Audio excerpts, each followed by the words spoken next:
Now, maybe you can talk about your early days at WX, and I guess that was your first job as a major Yes. guy. Now, was it? I guess one question I was for you: did you consider yourself a disc jockey or a newsman? Oh, we called ourselves. Our salesmen were account executives, and I was a personality. So a disc jockey was. No, don't use that word. Because a disc jockey plays rock and roll and hollers a lot, pumping the jump and driving the jive and that sort of talk. But we were a middle of the road station and WX? yeah. WX, and that was out of New Westminster? No, WX was out of Vancouver. Okay. It was the big time. Okay. Now you jumped. Now your time at WX was approximately 1955. Is that correct? Yeah. Okay. And you jumped ship from WX to NW around that same time? No, I jumped ship after about 20 years at WX. Oh. I built them up. When I moved to town, CJOR and was the big station. It was the Dominion station. And we took over the morning show against Billy Brown and Gigi Man. And so when we got the morning show, then we got the audience to follow me, and we got the soap shows. Well, then WX became the big station. So can you describe your shows? What they might consist of? Was it just talk format? no, my program was music. We played middle of the road music, and not the rock and roll and the whatnot, but and saying little funny things in between and whatnot. And, you know, I had that disc of traffic hints I used to drop in, and I had a Bugs Bunny cut of "This is a Revolt Development," which if something was done, I'd drop one of those in. And there was another thing called, "Is That Your Trouble Booba?" Well, a disc, a comic disc about you spilt the coffee in your lap and went all over the typewriter. Is that what's bugging you, Bunky? So I just took those little clips and dropped them in occasionally. Now, was it mostly a morning show? Because you were the #1 morning man at one time, eh? Yeah. Yeah. How long would the show be?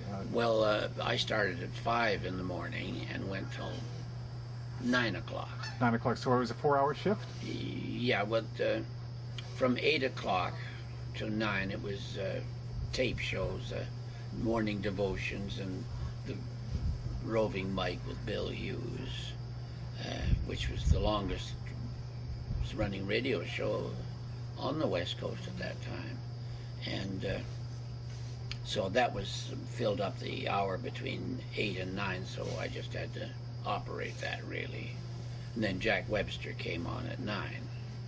Now, a four hour day job sounds pretty slack, but obviously there was preparation time in it. How long would it? What would be involved? How would you prepare yourself mentally and even? Well, our manager used to say, "How much time do you spend preparing?" And I said, 20 years. He said, "Don't give me that 20 years crap, huh?" So, clipping funny sayings out of magazines and whatnot.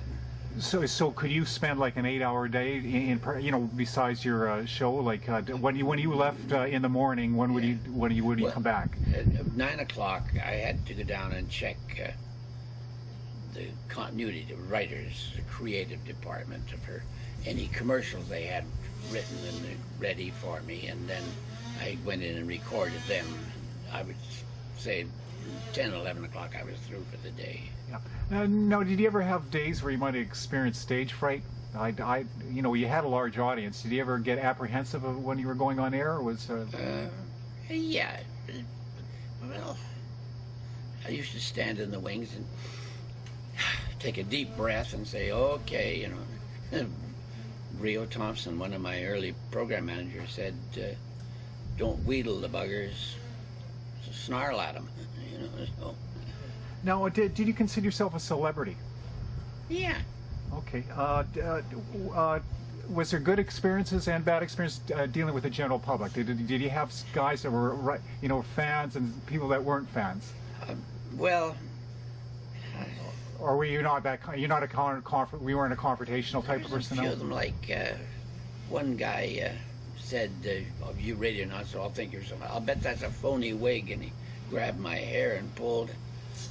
And I thought, if my wig had come off, which it didn't, Yeah. you know, wouldn't he have been embarrassed? Wouldn't I been? But it was to show you up. Another guy grabbed my beard. I had a beard. And, well, they make comments about it. Got more hair under my arm than your face and whatnot. But one fellow I was interviewing on the street one day, and he had a beard. And I said, a guy that wears a beard would eat garbage, you know, and he dropped his face. And he would not look up at me. The more I insulted him, the more he looked down. He wouldn't look up and see my beard and say it was a joke. God. Is there any celebrities that you met that stood out over your time?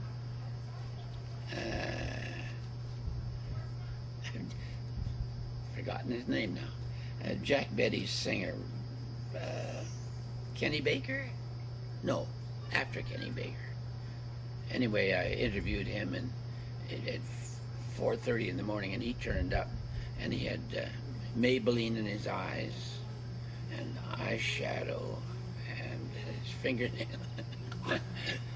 He must have gotten up at midnight to prepare for that interview because he was just beautiful. Oh, okay. I thought he was going to be talking. He was a drag queen.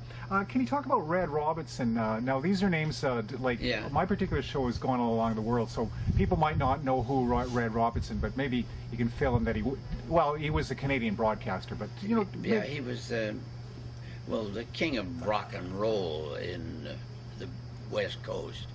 That what can I say? He was Red Robinson.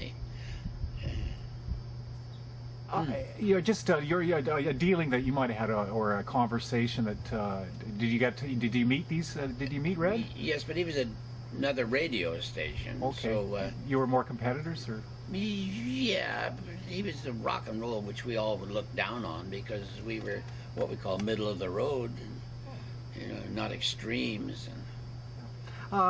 Now, did you make a good living for the time? I'm looking at those movies and I see the new Malibu convertible and a nice home, and you seem to take lots of vacations. Was it a good living for the time? I guess. Yeah, but the money's much better nowadays. But yeah, we did all right. Yeah. Now, did your wife do some bits for you for your show? Yeah. Yeah. We did a couple of remotes together. Uh-huh. Yeah. Now, what kind of equipment you might have been taking out to remote? Was it was it a big honking production? Well, they said it was portable because it had a handle. Uh-huh. And that was the only thing that was portable. You couldn't carry it, but it had a handle. Okay. So it'd be a big box. Yeah. And then we went through the Wire-X. Did you know what Wire-X is? No, I don't. Oh, it's a wire recorder. Instead of a tape, it was a long spool of wire. And it used to run past a couple of heads and record the message. And occasionally it would break, and the engineer would be ripping out miles of wire to splice it. Well, when was the Wire-X? When was that available? What decade? Let's see, that would be after the war. 19. Oh boy, I had 2 years in hospital in there too. About 1947, I guess, was the Wire-X era. Okay. Then, of course, I went to Tranquille, which was a tubercular hospital, for 2 years. So I was in there from 47 to 49. And one good thing about the hospital is we were all heroes. The guy in the next bed had TB, and he was the greatest car salesman in Vancouver. The guy over there sold real estate. He was the best real estate man. I was the best radio announcer because you don't have to prove a thing. You just have to say it. Yeah. What were you sick with? What was, TB. Oh, TB. Yeah. Okay. Is that something that's can you elect TB or?